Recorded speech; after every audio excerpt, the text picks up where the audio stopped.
hablando de la historia, realmente la idea de iniciar este servicio inició, valga la redundancia, con la tesis de la doctora Cordero, que hizo un estudio a nivel nacional, se ubicó en los hospitales pediátricos más grandes del país, Robert Cabral, San Lorenzo de los Minas y el Arturo Grullón, y buscó los casos sospechosos para esta condición. Encontró 37 casos. De esos casos, ya eso fue en el 2010, hay algunos pacientes de esto que ya han fallecido. Ya en el 2012, entonces, se inicia la clínica de fibrosis quística, que comenzó a funcionar adjunto al servicio de neumología pediátrica. Para el 2013, entonces, los padres hicieron la asociación de padres de niños con fibrosis quística con la intención de recaudar fondos y también promocionar en la sociedad atención para estos niños. Para el 2017, entonces, se inicia la Fundación Dominicana de Apoyo a la Fibrosis Quística, que es una asociación, es una fundación que está comprometida con ayudar en la educación a los padres y a las personas relacionadas con estos niños, y también hace gestión para conseguir recursos para poder tener las necesidades más importantes de estos niños cubiertas. La próxima, por favor.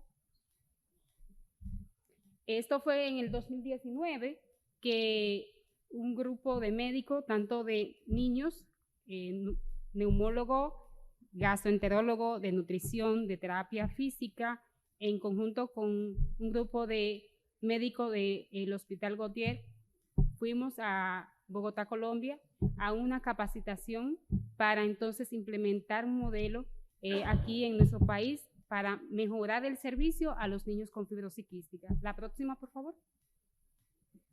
Esto fue ya a finales del 2020, que gracias a la colaboración de la Fundación de Fibrosis Quística se pudo inaugurar los consultorios de la unidad para poder atender a los pacientes de manera segregada, como está planteado en las diferentes guías internacionales que se deben de manejar estos pacientes para que así disminuir la posibilidad de que se contamine uno con el otro. La próxima, por favor. Entonces, aquí tenemos la característica de la clínica que tenemos actualmente en el hospital. Cuenta con aislamiento físico. También se evalúan los pacientes de manera regular, a menos que haya alguna exacerbación cada 2 meses. Con su cita, son consultas tipo carrusel, es decir, que el paciente no se rota de un consultorio al otro, sino que es el personal de salud que va al consultorio donde está el paciente para que así lo vea el neumólogo, gastro, nutrición y terapia física, y así el psicólogo. Se da ese seguimiento multidisciplinario que mencioné anteriormente, y la búsqueda es que sea un seguimiento personalizado de acuerdo al caso del paciente. Entonces, aquí en esta gráfica es con relación a cómo se ha ido aumentando el número de casos diagnosticados después que se inició el manejo integral de la clínica. Esto fue la primera gráfica, es del 2020, ahí se hizo un diagnóstico de un caso de FQ. Ya para el 2021, el de azul, se ve que hay aumento, 3 casos, y también está integrado el servicio para los niños con disquinesia ciliar primaria, que a medida que ha pasado el tiempo, como hay mayor difusión con respecto a que sí tenemos casos de fibrosis quística, y también que hay que investigar a los niños para descartar la posibilidad de una disquinesia ciliar primaria, llegan casos sospechosos y se ha podido ir haciendo el diagnóstico. La próxima, por favor. Esto está en relación a los pacientes en seguimiento. Para el 2020 teníamos 50 casos de FQ, teníamos también casos de disquinesia ciliar primaria. A medida que ha ido pasando el tiempo y como se ha organizado el servicio, también ha ido en aumento el número, se han ido sumando más pacientes para el seguimiento de esas 2 patologías que le damos seguimiento en la clínica de fibrosis quística. La próxima, por favor. Esto es con relación a las pruebas diagnósticas que se hacen, al seguimiento y la prueba de función pulmonar. En el hospital cuenta con el equipo para hacer electrolitos en sudor. Además de eso, se le toma la muestra para que los pacientes se le pueda hacer la prueba genética sí hay que tomar en consideración que esa prueba genética se hace con colaboración de los padres y a todos los niños que van a su seguimiento, mayores de 6 años, se le hace prueba de función pulmonar, una espirometría. Entonces ahí está por número de procedimientos sumado en relación a que ha ido también en aumento esos procedimientos realizados en la clínica. La próxima, por favor. Aquí está una tabla con relación a lo que se hizo en el 2021 y en el 2022. El paciente es nuevo diagnosticado en el 2021 3 pacientes, en el 2022 9 pacientes, con fibrosis quística de disquinesia 4 pacientes, después 12 pacientes, consulta a pacientes nuevos, porque se ven cada 2 meses y cuando tienen exacerbaciones se ven en el momento que amerita la consulta, 88 casos de consulta para el 2021 y en el 2022 134. Y de procedimiento también se fue en aumento. La próxima, por favor. Entonces, este es el chequeo rutinario que se hace en la clínica. Cada 2 meses los pacientes son evaluados por el equipo multidisciplinario, donde el paciente se le toma peso, talla, se le evalúa el estado nutricional, saturación de oxígeno, espirometría a los mayores de 6 años, cultivo, tiene que llevar el resultado del cultivo de esputo y nasofaringio, se le hace una revisión de cómo la madre está haciendo la terapia en la casa y cómo ha utilizado la medicación, y tenemos una licenciada, Santa, que ella nos colabora con la educación de cómo se hace la terapia respiratoria, tanto con la puñopercusión y con los instrumentos que tenemos. En ocasiones, por donación, tenemos, por ejemplo, la aerobica, y ella siempre colabora con el proceso de entrenamiento a los padres para que ellos puedan hacer de manera adecuada el ejercicio respiratorio. La próxima, por favor. Entonces, a los expedientes ubicamos la manera de hacerle una valoración anual para que así no se nos quede nada por hacer dentro de las posibilidades que tenemos en nuestro medio. Se revisa que tenga la historia clínica completa, que el paciente tenga su esquema de vacunación completo, cómo va desde el punto de vista nutricional y si la parte de cómo ha recibido los suplementos alimentarios y vitamínicos. También en la consulta se procura ver la técnica de terapia de fisioterapia que está utilizando la madre, cómo han ido las espirometrías y también cómo ha ido progresando la valoración por el psicólogo. La próxima. Dentro de las analíticas que de manera tenemos que tenerla anual, hemograma y su química sanguínea completa, vemos los valores de los electrolitos séricos que se hacen electrolito sérico y los electrolitos en sudor una sola vez. En la tasa fecal también los niveles de vitamina D, en la radiografía de tórax se ven los reportes y se evalúa, tomografía de senos paranasales, la tomografía axial computarizada de tórax se hace cada 2 a 3 años dependiendo de cada caso. También se procura que tenga una sonografía abdominal y se observan los cultivos y más si el paciente en algún momento estuvo colonizado para ver si hubo erradicación total de ese cultivo o si son cultivos que han salido intermitentes. La próxima, por favor. En los mayores en los adolescentes, sobre todo, se le pide también la curva de tolerancia a la glucosa para valorar el hecho de que ellos pueden en cualquier momento presentar una diabetes relacionada con la fibrosis quística. Entonces, después que se inició en el 2020 la clínica, o sea, la inauguración del consultorio, a los pacientes con fibrosis quística y disquinesia ciliar primaria que estaban con datos de rinosinusitis crónica que no estaban respondiendo de manera adecuada al tratamiento por otorrino convencional, entonces se sometieron a un procedimiento endoscópico de senos paranasales y la doctora Estela Báez, que es egresada actualmente de la Escuela de Neumología Pediátrica, esa fue su tesis y aquí estamos mostrando el resumen de los resultados de la misma. Ella realizó un estudio observacional de tipo de serie de casos. La próxima, por favor.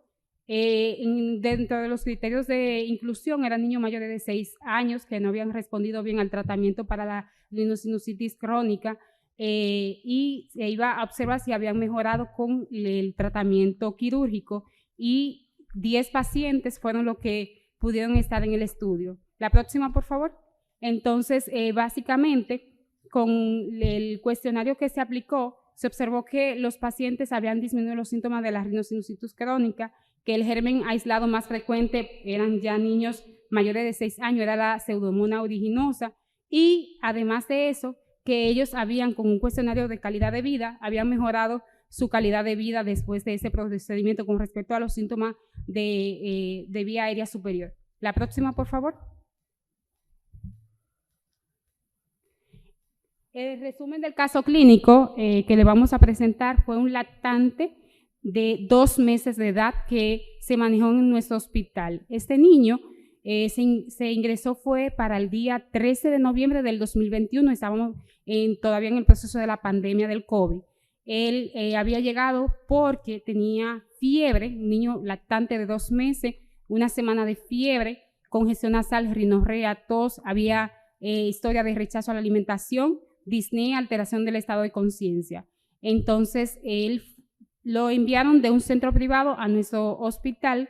Cuando llegó a nuestro hospital, la próxima, por favor, en el estado general del paciente estaba somnoliento, con palidez de piel y mucosa, dificultad respiratoria importante, con frialdad distal, los pulsos periféricos estaban débiles, ausentes más bien, pobre llenado capilar, estaba hipotenso, taquicárdico, y por ese estado general del paciente lo intuban, y esos son los signos vitales del paciente. La próxima, por favor. Al examen físico, el reporte de su expediente estaba con retracciones intercostales, tiraje subcostal, tiraje supraesternal, y el murmullo vesicular tenía audible, pero con estertores en el campo pulmonar derecho, roncus y sibilancia en la fase expiratoria. Ese niño de 2 meses fue ingresado con el diagnóstico de shock séptico, una neumonía extensa derecha, y como estaba en medio de la pandemia con esa clínica, pusieron descartar COVID-19. La próxima, por favor. Importante de los antecedentes perinatales, la madre al tercer trimestre tuvo preeclampsia, de los antecedentes familiares importantes, el padre con sinusitis, y que el niño tenía un hermano que había fallecido con una cardiopatía no especificada por los padres, una neumonía, y mencionaron que tenía el síndrome de Batter, que es una alteración tanto esquelética como cardíaca y también en las extremidades. La próxima, por favor. Esta es la radiografía del lactante de 2 meses que le estoy mencionando. En ella podemos observar que tiene un patrón alveolar en el campo pulmonar derecho, en el lóbulo superior. La próxima, por favor. Ese paciente fue manejado en la unidad de cuidado intensivo. Esa es la radiografía en uno posterior, en la unidad de cuidado intensivo. Realmente hay una mejoría en relación a la anterior. La próxima. Ese es un resumen del manejo. Dentro del manejo de la unidad de cuidado intensivo estuvo la estabilización hemodinámica del paciente, su alimentación. De manejo, al principio le pusieron cefepime más amicacina, posteriormente tuvieron que hacer un cambio del manejo, le colocaron medopene vancomicina, también le pusieron fluconazol, le llegaron a administrar una dosis de inmunoglobulina humana, fue transfundido en varias ocasiones. Él se estubó de manera accidental para el 16 de noviembre, pero no toleró, hubo que intubarlo de nuevo. El 4 de diciembre hubo que darle maniobra de reanimación, no tuvieron que administrarle solamente con masaje porque consiguieron respuesta. Entonces, el paciente lo interconsultaron con el servicio de neumología, se solicitó que se le hiciera un cultivo de esputo, reporta un crecimiento de pseudomonas. Con este reporte se le solicita entonces hacer una prueba genética, que se le tomó la muestra, y posteriormente le vamos a enseñar el resultado. Aquí se agrega que se manejó con amicacina inhalada. Realmente el protocolo es con tobramicina inhalada o colistina inhalada, pero ¿qué ocurre? Que en ese momento no teníamos disponible esa terapia. Este reporte genético, que fue de la muestra que se tomó cuando él estaba en la unidad de cuidado intensivo, se procesó en Estados Unidos. Entonces, aquí observamos que este niño con la inicial KG tiene una mutación patogénica y tiene 2 mutaciones sin significancia cierta, pero con la clínica que él mostró más la colonización por la Pseudomonas aeruginosa, y posteriormente le vamos a presentar otros resultados, este paciente tiene su diagnóstico de fibrosis quística. Recordando lo que dijo el doctor anteriormente, que son más de 2.000 mutaciones. Hay mutaciones que ya están relacionadas con fenotipo directamente, pero hay otras mutaciones que, como las reportan esa, no tienen significancia clínica por ahora, que amerita que le vayan reportando más la relación fenotipo-genotipo. La próxima, por favor. Esta es con el laboratorio que se está trabajando, tiene la facilidad de que cuando hay un caso con una mutación patogénica se le hace a toda la familia. Esa es el test genético del hermanito que es heterocigoto, él es portador de la enfermedad. La próxima, por favor. Esa es la explicación que nos manda el laboratorio de que sí tiene un gen afectado para la CFTR. La próxima, por favor, del hermanito. Este es el test genético del padre. Aquí hay algo importante. El padre, como el niño estaba con una mutación patogénica, esta que no aplica. Sí es importante que él tiene 2 mutaciones CFTR, aunque no las reportan con significancia incierta, o sea, no significancia cierta, pero ustedes pueden observar.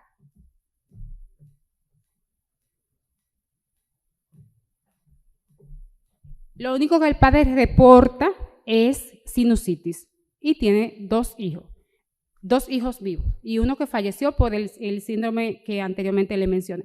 La próxima, por favor. Aquí tenemos el test de la madre, que sí reporta la mutación patogénica, la madre, que ella fue la progenitora que le aportó ese gen que es de la mutación patogénica.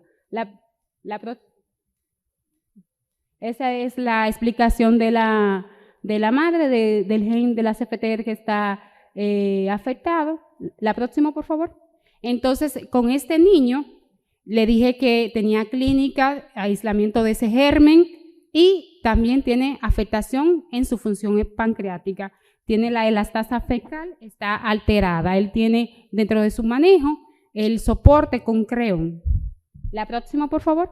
Entonces, este es el manejo que actualmente tiene el niño, tiene su beta-2 agonista inhalado cada 12 horas, posteriormente tiene el hipertónico cada 12 horas, su terapia respiratoria, el creón, las vitaminas liposolubles, el soporte nutricional, tiene su esquema de vacunación completo que nosotros lo verificamos, fue evaluado por cardiología, solamente reportó un foramen oval permeable, se está haciendo la gestión por alto costo para la Dornasa alfa porque ya tiene más de 6 meses y el seguimiento por psicología.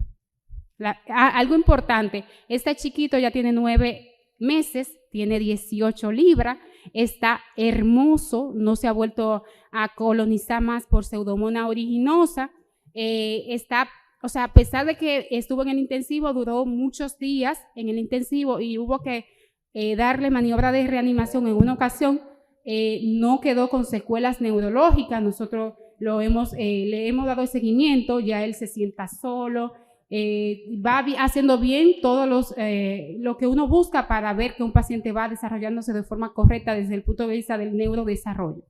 La próxima, por favor. Entonces, algo rápido, nosotros nos estamos guiando por, esta es una recomendación de la Fundación de Fibrosis Quística de Estados Unidos con respecto a los antibióticos, algo importante. Como no hay todavía un soporte directo del Estado que a cada paciente que amerita, por ejemplo, la tobramicina y la colistina inhalada de manera permanente que se la pueda dar, se le da cuando hay donación a los pacientes. Pero la recomendación es que el paciente que se aísle la primera vez con Pseudomonas o cuando son crónicos se utilice la tobramicina inhalada. La próxima, por favor. Estos son los antibióticos que usualmente se utilizan en la unidad y también están en la guía para fibrosis quística, la última guía de México. Con esa combinación se utilizan 2 antibióticos usualmente, ceftazidima, imidacloprid, tazobactam, imipenem, meropenem, cipro y el asteronan. Este último casi no lo utilizamos con tanta frecuencia. La próxima, por favor.